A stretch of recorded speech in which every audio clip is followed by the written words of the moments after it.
प्रयागराज में करेली एरिया है। करेली 95% मुस्लिम क्षेत्र है, जहाँ वहाँ पर रात को एक मदरसे में कुछ लोग दरवाज़ा कुंडी खटखटाते हैं। जब कुंडी खोली जाती है तो 3-4 लोग वहाँ खड़े होते हैं।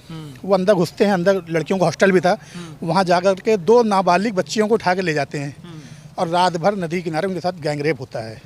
सुबह उनको लाके हॉस्टल मदरसे के गेट पे फेंक देते हैं।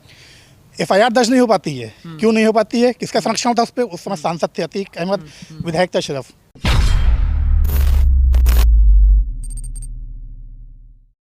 अतीक कोई फरिश्ता नहीं थे, अतीक एक माफिया थे। और माफिया का अंत जो होता है वो इसी प्रकार होता है जैसे हुआ। एक माफिया जब पैदा होता है तो उसके नाम की गोली बन जाती है। वो गोली अब चाहे उसको किसी पुलिस वाले ने मारी हो और चाहे किसी अपराधी ने मारी हो, लेकिन गोली से ही मरता है वो। तमाम हिसाब देख लीजिए, जितने भी हिस्ट्री में रहा है सब देख लीजिए, अपराधी गोली से ही मारा गया है। ठीक है। दूसरी बात ये, जो इसको सांप्रदायिक रूप देने की कोशिश की जा रही है, ये सरासर गलत है। इसका सांप्रदायिक रूप देना के मैं बिल्कुल विरोध में हूँ। अहमद ने खुद कहा था कि मेरी जब हत्या होगी तो उन्होंने कहा था या तो मुझे एनकाउंटर में मारा जाऊंगा, पुलिस मारेगी, या तो मेरे बीच का ही कोई व्यक्ति होगा। ये तो सभी अपराधी जानते हैं कि उनकी मौत कैसे होनी है। ये कोई आकाशवाणी उन्होंने नहीं करी है। ये तो सभी जानते हैं कि गलत किया तो गलत तरीके से मारा जाऊंगा मैं। तो अतीक का जो जन्म हुआ ना, तो मैं तो बचपन से देखता आ रहा हूँ। मैं प्रयागराज से रहा हूँ, बचपन देखता आ रहा हूँ। अतीक ने सर्वप्रथम जो अपराध मेरे नॉलेज में किया था तो वो चांद बाबा किया था। चांद बाबा एक बहुत निहायत शरीफ व्यक्ति, बदमाश ज़रूर था लेकिन गरीबों का मसीहा था वो। उसका मर्डर किया उन्होंने। उसके मर्डर के बाद जग्गा का मर्डर किया। वहाँ से अतीक चकिया बन गए। उसके बाद इन्होंने फिर, अगर मैं उसके पहले थोड़ा जाऊँ तो आपको मैं इनके इतिहास वहाँ देता हूँ जहाँ से ये ABCD सीख रहे थे। इलाहाबाद में, प्रयागराज में एक एरिया है सूबेदारगंज।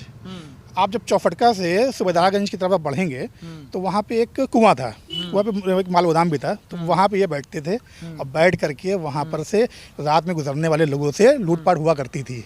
ये इनका पहला स्टेप था। उसके बाद फिर चांद बाबा का मर्डर, जग्गा का मर्डर, फिर अनगिनत कोई गिनती नहीं है। ठीक है। उसके बाद अब ये क्या करते हैं, इन्होंने किसी से मान लिया कि 10 रुपए लूट लिए, 10 रुपए में 10 पैसे गरीबों में बांट दिया। तो जो 10 पैसे गरीब ने पाया वो उनके लिए मसीहा हो गया।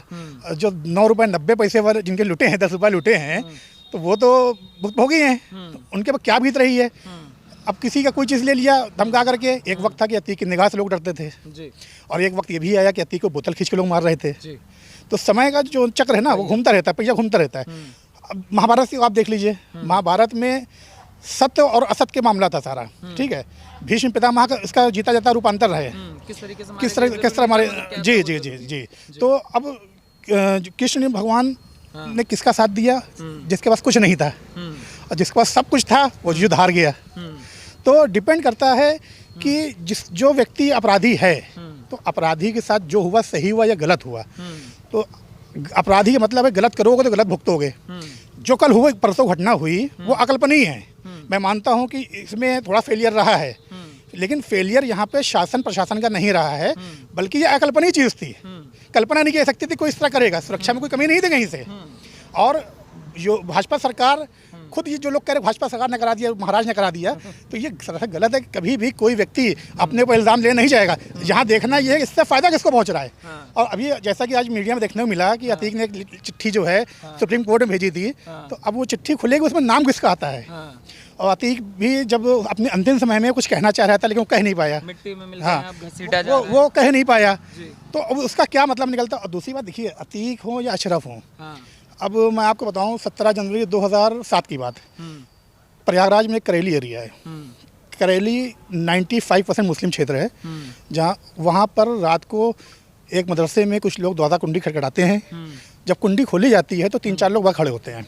वो अंदर घुसते हैं, अंदर लड़कियों का हॉस्टल भी था, वहाँ जाकर के 2 नाबालिग बच्चियों को उठा के ले जाते हैं और रात भर नदी किनारे उनके साथ गैंग रेप होता है। सुबह उनको लाके हॉस्टल मदरसे के गेट पे फेंक देते हैं। FIR दर्ज नहीं हो पाती है। क्यों नहीं हो पाती है? किसका संरक्षण था उस पर? उस समय सांसद थे अतीक अहमद, विधायक था शरफ। ठीक है। तो किसी तरह का कोई FIR दर्ज नहीं होती है। मायावती का हस्तक्षेप होता है, बहुत दबाव होता है, तो FIR दर्ज होती है। उसके बाद 5 बेगुनाह लोगों को उठाया जाता है, जिसमें कि रिक्शे वाले होते हैं और दर्जी होते हैं। उनको फंसा दिया जाता है। अतीक और अशरफ खामोश रहते हैं, सिर्फ उनका बचाव करते हैं जो लोग इसमें इन्वॉल्व थे और आज तक वो लोग बचे हुए हैं। और लड़कियां जो थी वो मुस्लिम थी। लड़कियां मुस्लिम थी। तो जो कि जैसे कि इस्लाम में है, इस्लाम में जिना हराम है। हराम का बहुत अहमियत है इस्लाम धर्म के अंदर। आपने बेकसूर गरीब लड़कियों का साथ दुष्कर्म करवाया, आपने उनको बचाया नहीं, बल्कि आपने घर वालों पर दबाव बना करके उनका मुंह बंद करा दिया। तो ये तो सरासर गलत है। गलत करोगे तो गलत भुगतोगे। तो जो हुआ ठीक है, इसमें किसी को कोई वो नहीं है, और अपराध का अंत जो होता है वो अपराध से ही होता है। मगर ये जो चीज़ें चल रही हैं कि वहाँ इनकाउंटर, जो इसके समर्थक हैं वो कह रहे हैं कि पुलिस वाले अशरफ का तो इनकाउंटर कर देता है, मगर जो ये मारने वाले थे वहाँ देखा जा रहा था तमाशा। देखिए तमाशा देखा, अब हम आप यहाँ खड़े हैं, अगर मान लिया हमारे से ये 4 बॉडीगार्ड हैं, अगर अचानक से कोई आके यहाँ पे फायर कर दे तो इनको कुछ समय लगेगा। टोटल पूरा ये केस 40 सेकंड अंदर हो गया। 40 सेकंड होता क्या है, 20 सेकंड में फायर हो खत्म हो गया, 20 सेकंड एक्स्ट्रा। जब तक उन्होंने समर्पण कर दिया, समर्पण करने वाले को पुलिस फायर नहीं करती है। आपने समर्पण कर दिया तो पुलिस पूरी फायर क्यों करेगी? ये फायर कर देती, कहते ये योगी जी के आदमी थे और उसको जो है इसलिए गोली मार दी इसको। तो मतलब चित भी मेरी पट भी मेरा, ना खाते बनता है ना बोलते बन रहा है। तो ये तो गलत बात, ये तो पॉलिटिक्स वाली बात है। सबसे ज़्यादा अगर इस हत्याकांड से किसी को फ़ायदा पहुंचा है तो वो फ़ायदा पहुंच रहा है समाजवादी पार्टी को, और वो फ़ायदा पहुंच रहा है बहुजन समाज पार्टी को। तो इसकी जांच होनी चाहिए कि इनका क्या कनेक्शन है। अब योगी महाराज देखिए साधु आदमी है वो, उनको तो बरगलाया गया था उस दिन विधानसभा के अंदर, ताकि ऐसा कुछ बोल दे, वो जोश में आकर बोल दिया, और उसी बात को ये अखिलेश यादव ने फ़ायदा उठाया और इस तरह की चीज़ों को आगे बढ़ा दी। जो राष्ट्र की राजनीति करते हैं वो है समाजवादी पार्टी में खुल के चैलेंज करके सकता हूँ।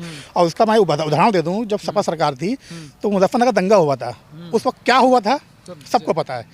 उसके बाद दंगे के बाद जो एक कैंप लगा था, रिफ्यूजी कैंप लगा था, उस रिफ्यूजी कैंप को उस वक्त के जो मिनिस्टर थे, अल्पसंख्यक मंत्री आजम खान साहब, तो जो मुस्लिमों को अपने आप को मसीहा समझते हैं, उन्होंने बुलडोज़र चलवा दिया था। ठंड की रात थी और सारे वहाँ पे जितने रिफ्यूजी थे मुजफ्फरनगर वाले सब बेघर हो गए थे, कैंप से हटा दिए गए थे। तो ये क्या है ये? आज आजम खान परेशान क्यों परेशान है? क्योंकि उनके ऊपर भी ऊपर वाले की लाठी पड़ रही है। जो गलत करेगा वो गलत भुगतेगा। मगर प्रदेश में ये भी तो चल रहा है कि मुसलमानों को ही टारगेट किया जा रहा है। जैसे आपने आजम खां का नाम लिया, इसमें जो लोग उदाहरण देते हैं वो कहते हैं कि जो मुसलमानों के नेता हैं, चाहे अतीक अहमद हो, चाहे आजम खां हो, चाहे मुख्तार अंसारी हो, इन्हीं को टारगेट किया जा रहा है। देखिए टारगेट किसी को नहीं किया जा रहा। टारगेट आप सोच कहिएगा कि मुसलमानों को किया जा रहा है, तो वो सरासर गलत है। प्रयागराज में एक वो कांवरिया बंधु हैं, उनको उम्र कैद हुई, उनको सज़ा हुई कब से जेल में थे, अब कुछ दिन पे पैरोल पे रिहा हुए हैं पैरोल पे। तो क्या उनको सज़ा नहीं हुई? किसके पर कितने मुकदमे हैं, कौन कितना सक्रिय है? बहुत से ऐसे माफिया जो निष्क्रिय हो गए भाजपा सरकार में, जैसा योगी महाराज ने कहा, या तो शांत बैठो या प्रदेश छोड़ दो। वो शांत बैठे हुए हैं, जो शांत बैठे हुए हैं उन पर भी कार्रवाई होगी, उनका इतिहास खत्म नहीं हो जाएगा, उनको सज़ा मिलेगी। लेकिन जो भी सब उछल रहे थे उनको सज़ा पहले देना जरूरी है। मगर ओवैसी का जो इसमें स्टेटमेंट है, ताला लगा दीजिए जय श्री राम, फिर उनके नेता कह रहे हैं यही असली हिंदू राष्ट्र। सबसे पहले तो ओवैसी का और ओवैसी के फादर का इतिहास क्या है ये बताइए। ओवैसी के फादर तो पाकिस्तानी सपोर्टर रहे, पाकिस्तान इस्लाम मुस्लिम लीग से रहे हैं, और ओवैसी की पॉलिटिक्स ही टिक रही है मुस्लिम को बरगलाने पर। जितना मुस्लिम को बरगलाएंगे उतना दूसरी पार्टी को वोट उनकी तरफ जाएगा। तो ये तो ओवैसी की बात करिए नहीं। ओवैसी तो सिर्फ अपनी मुस्लिमों को लड़ाने का काम कर रहे हैं, मुस्लिमों को मरवाने का काम कर रहे हैं, इसके अलावा उनके पास कोई काम नहीं दूसरा। मगर वहाँ से कहा जा रहा है एक बीज बोया जा रहा है देश के अंदर, मुस्लिमों के खिलाफ ये बीज बोया जा रहा है, अति हिंदूवाद, जो हिंदू राष्ट्र बार बार बोला जाता है वो यही तो है। देखिए हिंदू राष्ट्र तो हिंदुस्तान है ही है। हिंदू राष्ट्र किसे कहते हैं? ये मुस्लिम राष्ट्र किसे कहते हैं? भाई हिंदू राष्ट्र तो ये है जो बहुसंख्यक हो उसका राष्ट्र है वो। या हिंदू बहुसंख्यक संख्या में है तो हिंदू राष्ट्र तो है ही है। अब किस तरह से हिंदू राष्ट्र कराया जाएगा? क्या मुस्लिमों को बाहर कर कराया जाएगा? ऐसा नहीं। मुसलमान कल भी यहाँ का नागरिक था, आज भी है, और जितने मुस्लिम हैं चैलेंज से कह सकता हूँ सबका डीएनए जो है वो आप देखेंगे तो हिंदू ही मिलेगा डीएनए जी। मगर ये जो पूरी की पूरी परिकल्पना रही, चाहे असद वाला हो, इनकाउंटर पे भी तो कर रहे थे अखिलेश जी। ममता बनर्जी कह रही है वो तो स्तब्ध है, इस तरीके की कानून व्यवस्था देखो वो स्तब्ध। ममता बनर्जी के प्रदेश में डेली 50 लोग मारे जा रहे हैं, बेगुनाह मारे जाते हैं। वो उनकी सरकार वहाँ दबा देते हैं। और यहाँ पे जो कि अपराधियों सफाया अगर हुआ किसी तरह से अपराध है तो उसको अपराधी काउंटर किया गया। काउंटर ऐसे नहीं इसको गोली मार दी भाई, उसने पहले गोली चलाई तो दूसरी गोली पुलिस चलाएगी अपनी आत्मरक्षा में। तो इसमें ममता बनर्जी का बयान की बिल्कुल मैं निंदा करता हूँ। अपना राज संभाल नहीं पा रही है, प्रदेश में दखल दे रही है। उनका सपना है दिल्ली में बैठना, तो वो जो कि कभी हो नहीं सकता पूरा। मगर आप जो कह रहे हैं रामगोपाल यादव आजकल चर्चा में है, वो तो बयान दे रहे हैं कि माफिया, अतीक अहमद कोई माफिया नहीं है, ये तो मीडिया ने उनको माफिया बना रखा है। एक में तो सजा हुई थी। देखिए उनकी नज़र में तो पूरे समाजवादी पार्टी फरिश्ता है। फरिश्तों का गढ़ है। जी। समाजवादी पार्टी में कौन बदमाश नहीं है। समाजवादी पार्टी जब सरकार थी तो आम नागरिक, आम महिलाएं क्या रोडों चल पा रही थी? जिसको देखो उठा लिया जाते थे, गाली गलौज, लूटपाट, आज दिन का मामला था। ये अतीक का जो मैटर हुआ था, ये जो मदरसा कांड हुआ था, उसमें मुलायम सिंह की सरकार थी। मुलायम सिंह ने एक बार उन बच्चियों के घर मिलने तक नहीं गए थे और उनको वोट चाहिए मुसलमानों का। तो सपा तो बिल्कुल यादववाद पार्टी है, परिवारवाद पार्टी है, इसके अलावा उनके पास कुछ नहीं है। उनका काम मुसलमानों को भगला। आज ये देखिए, सपा सरकार में रही, सपा सरकार में यादवों के अलावा मुसलमानों को क्या भला हुआ? मायावती सरकार रही, SC ST के अलावा किसका भला रहा? मुसलमानों कौन से पद पे आज बैठे हुए? सबसे ज़्यादा सरकारी नौकरी में अगर कोई किसी सरकार में मुसलमान है तो वह भारतीय जनता पार्टी सरकार में, और आयोग वगैरह में सबसे ज़्यादा मुसलमान हैं तो भारतीय जनता पार्टी सरकार में। आप क्या कहेंगे भैया, क्या नाम होगा आपका? मेरा नाम मोहम्मद हफीज़ है। मोहम्मद जी, ये जो पूरा प्रकरण हुआ, कहा जा रहा है मुसलमानों को परेशान किया जा रहा है, भाईचारा समाप्त हो जाएगा, प्रदेश की सरकार कुछ संभाल नहीं पा रही। ऐसा भाई मुझे तो नहीं लग रहा है। हाँ। मैं भी मुस्लिम हूँ, हाँ, ठीक है, और आज तक हमें तो कोई दिक्कत नहीं हुई, हाँ, और ना ये उत्तर प्रदेश में कभी कोई दिक्कत हुई मुस्लिम को। कोई मुस्लिम बता दे कि हमें टारगेट किया गया हो, और जो गलत करेगा जाहिर सी बात उसके साथ गलत होना ही होना। हाँ। तो उसमें जो प्रकरण रहा, इस पे आप क्या कहें? देखिए, मेरा सीधा सिद्धांत भैया, बुरे काम के नतीजा बुरे हैं, चाहे जो हो। और हमारे माननीय योगी जी ने ये साफ कहा है कि वहाँ जात और धर्म का कोई मामला नहीं है। अगर जो भी गुंडा माफिया हैं उनके साथ कार्रवाई उचित होगी। उचित होगी। और समाजवादी पार्टी कह रही भाईचारा समाप्त हो रहा है प्रदेश के अंदर। कहाँ भाईचारा समाप्त हो रहा है? क्या समाजवादी पार्टी दूध की धुली हुई है क्या? हाँ। मुझे तो नहीं लग रहा दूध की धुली। इससे पहले तो जब उनकी सरकार थी तब तो बहुत गुंडाई होती थी। हाँ, यादव नहीं उलटते थे। हाँ। और ये जो बुलडोजर चल रहा है, बुलडोजर किसके ऊपर चला है? हाँ। कोई शरीफ आदमी के ऊपर चला हो, बताइए।